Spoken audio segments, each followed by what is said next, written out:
Good morning दोस्तों, कैसे हैं आप। मैंने पिछली कक्षा में आपको पढ़ाया था कोशिका के बारे में। लास्ट टाइम मैंने क्या पढ़ाया था, आइए देखते हैं।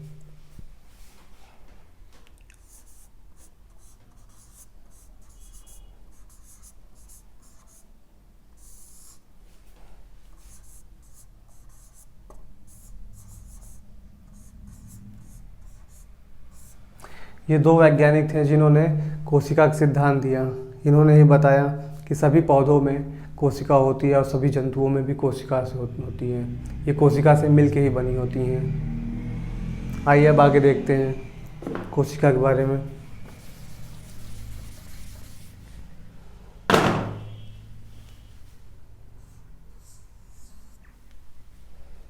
आपको पता है दुनिया में सबसे बड़ी कोशिका किसकी होती है और दुनिया में सबसे छोटी कोशिका किसकी होती है। आइए देखते हैं। दुनिया में सबसे छोटी कोशिका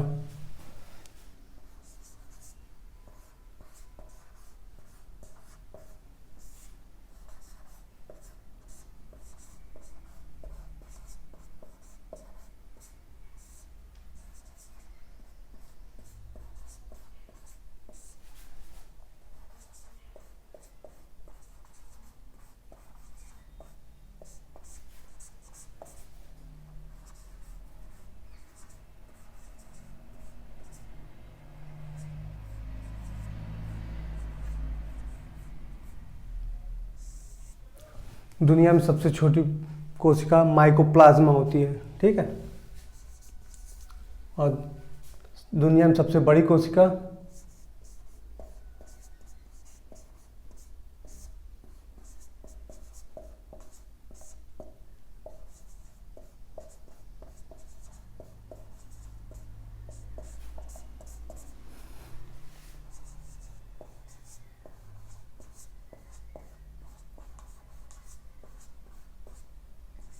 शुतुरमुर्ग का अंडा।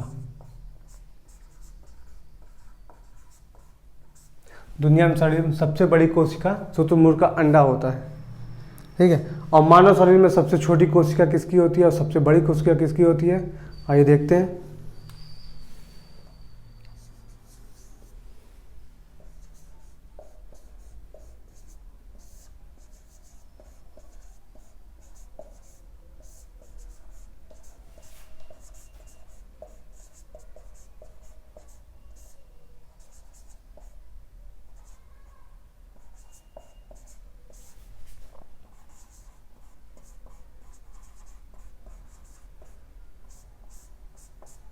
मानव में सबसे छोटी कोशिका मानव के स्पर्म में होती है, जिसे कहते हैं शुक्राणु।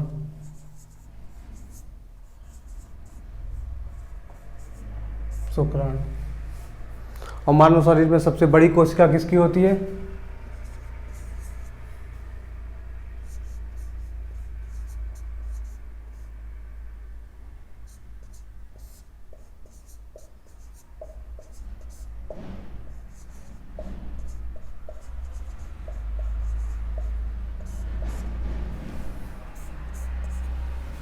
मानव में सबसे बड़ी कोशिका किसकी होती है, फीमेल में ओवम। ओवम होता है ना, इसे बोलते हैं अंडाणु।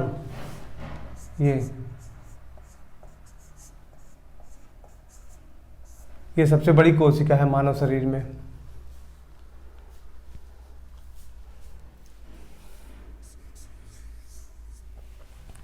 कोशिका का विभाजन कहाँ नहीं होता है, आपको पता है। कोशिका का विभाजन मस्तिष्क में नहीं होता है।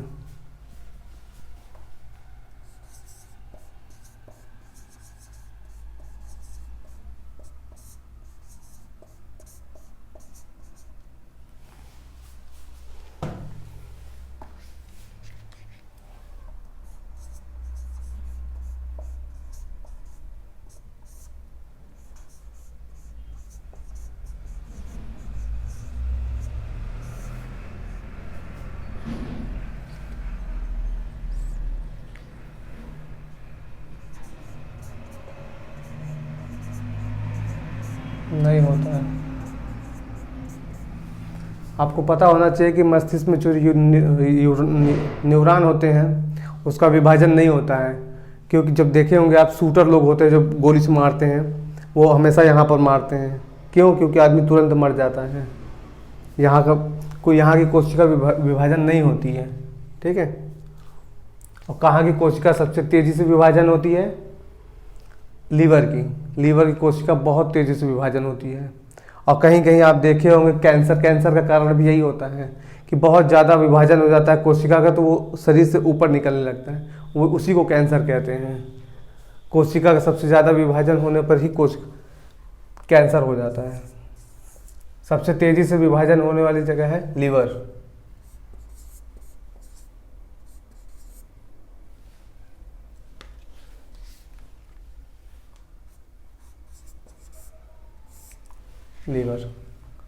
लीवर में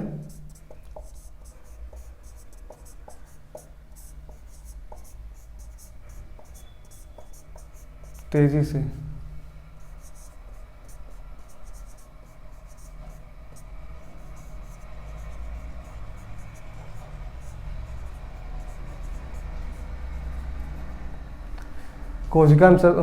लीवर में सबसे तेजी से कोशिका का विभाजन होता है। अगर लीवर कट भी जाता है, थोड़ा सा भी कट जाता है ना, तो वो तुरंत आराम से तुरंत सही हो जाता है वो, ठीक है। इसका स्क्रीनशॉट ले लीजिए तो मिटा देते हैं हम, फिर आगे बताते हैं कोशिका के बारे में।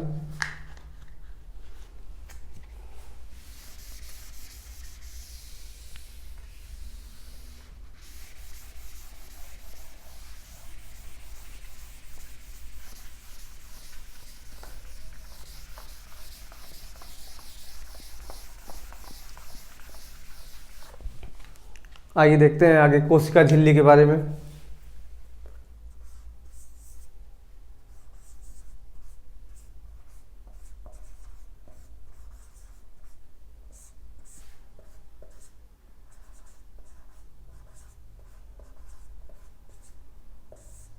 कोशिका झिल्ली, जो कोशिका होती है एक झिल्ली से ढकी होती है। इसी झिल्ली के अंदर कोशिका के सभी अंग होते हैं, जिसे कोशिकांग कहते हैं। जैसे माइटोकॉन्ड्रिया हुआ, सेंट्रोसोम हुआ, राइबोसोम हुआ, वैक्यूल्स हुआ, सेंट्रोसोम हुआ, न्यूक्लियस हुआ, सभी चीज़ ये कोशिका झिल्ली से ढकी होती है। कोशिका झिल्ली 3 परतों में होती है, 1 परत, 2 परत और ये 3 परत। कोशिका झिल्ली 3 परतों में होती है, जिसकी बाहरी परत और अंदरूनी परत प्रोटीन की बनी होती है।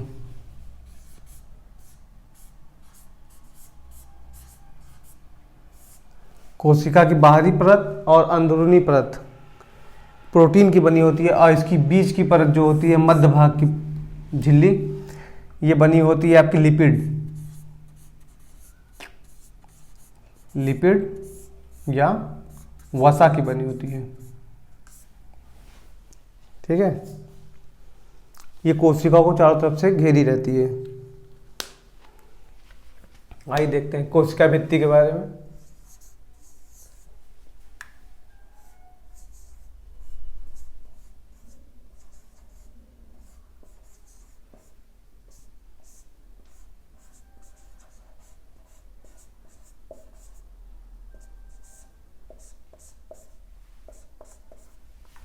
कोशिका भित्ति,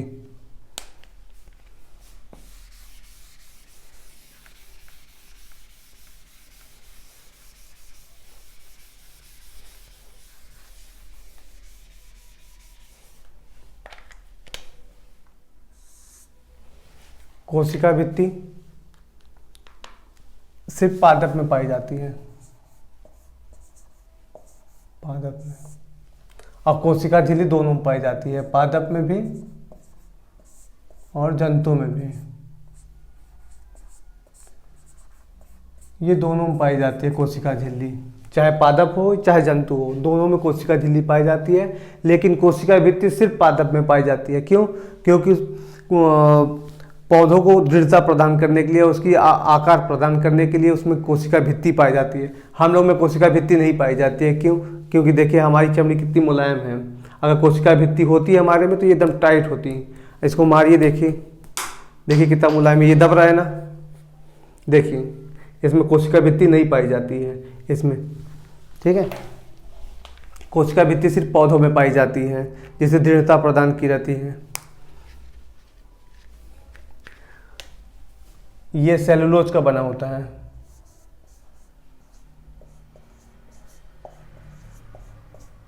सेलुलोज और पैक्टोज।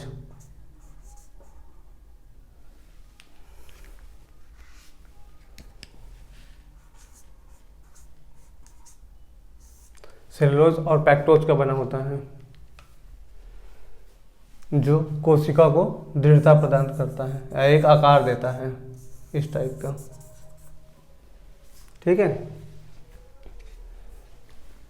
इसका स्क्रीनशॉट ले लीजिए, आगे बढ़ाते हैं।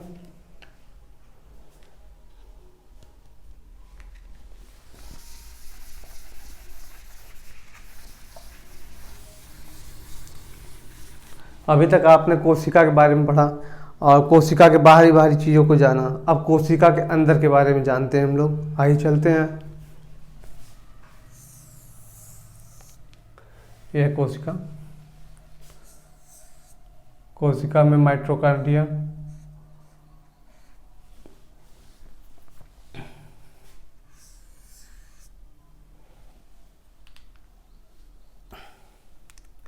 लाइसोसोम,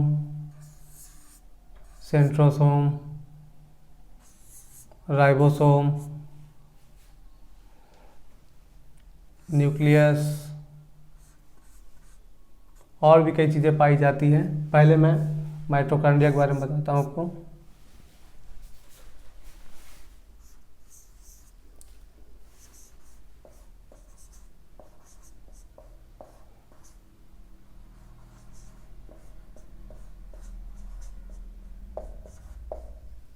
माइटोकॉन्ड्रिया जिसे हिंदी में बोलते हैं सूत्रकणिका।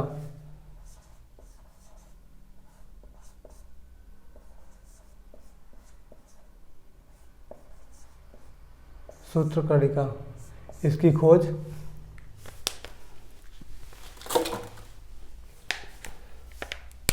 खोज अल्टमैन ने की थी।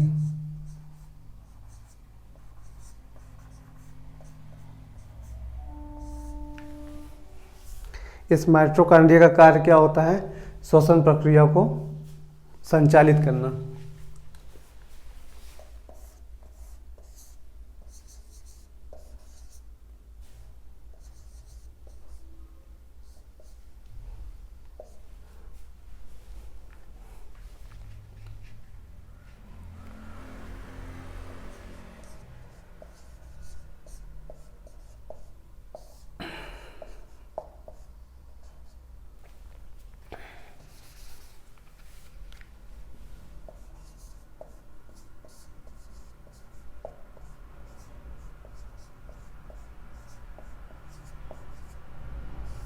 श्वसन प्रक्रिया को संचालित करना। ये इसकी खोज क्रेब्स ने की थी। इसी को कहते हैं क्रेब्स चक्र। क्रेब्स चक्र। क्रेब्स चक्र की प्रक्रिया से ही श्वसन प्रक्रिया होती है, जिससे ये ऊर्जा पैदा करता है, ऊर्जा बनाता है और पूरे शरीर को पहुंचाता है। ये ऊर्जा बनाता है।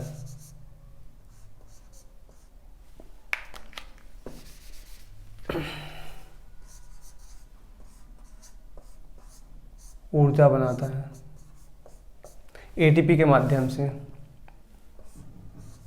एटीपी के माध्यम से।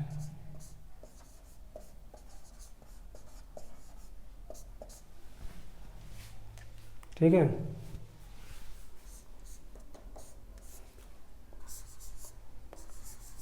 अड़तीस एटीपी मिलकर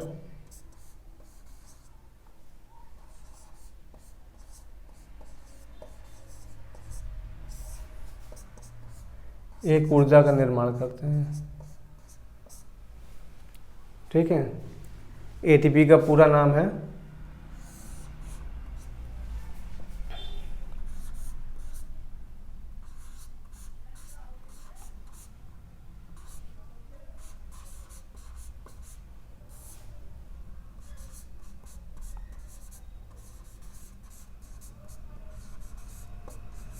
एडेनोसिन ट्राइफॉस्फेट।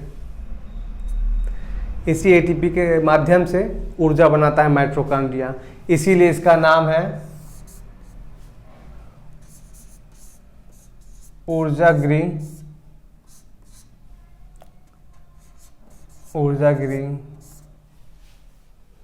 या पावर प्लांट, या तो पावर प्लांट भी कहते हैं या श्वसनांग भी कहते हैं। श्वसन बनाने का अंग जिसे बोलते हैं श्वसनांग।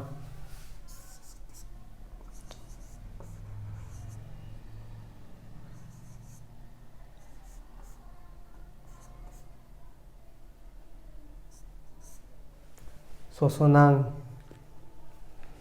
भी कहते हैं इसे। इसका स्क्रीनशॉट ले लीजिए।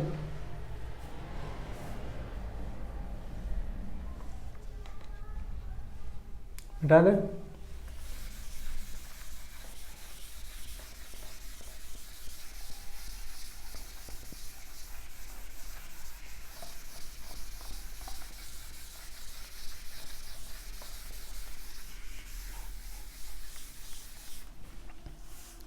दोस्तों अभी कोशिका में बहुत सी चीज़ें बाकी रह गई हैं, जैसे कि गोल्गी बॉडी, राजधानी, सेंट्रोसोम, राइबोसोम, केंद्रक, लाइसोसोम, बहुत सी चीज़ें भी बची रह गई हैं। ये सब चीज़ें मैं आगे पढ़ाऊँगा। आप हमारे साथ बने रहिए। हमारे चैनल को सब्सक्राइब करिए, लाइक करिए, कमेंट करिए और शेयर करिए। धन्यवाद।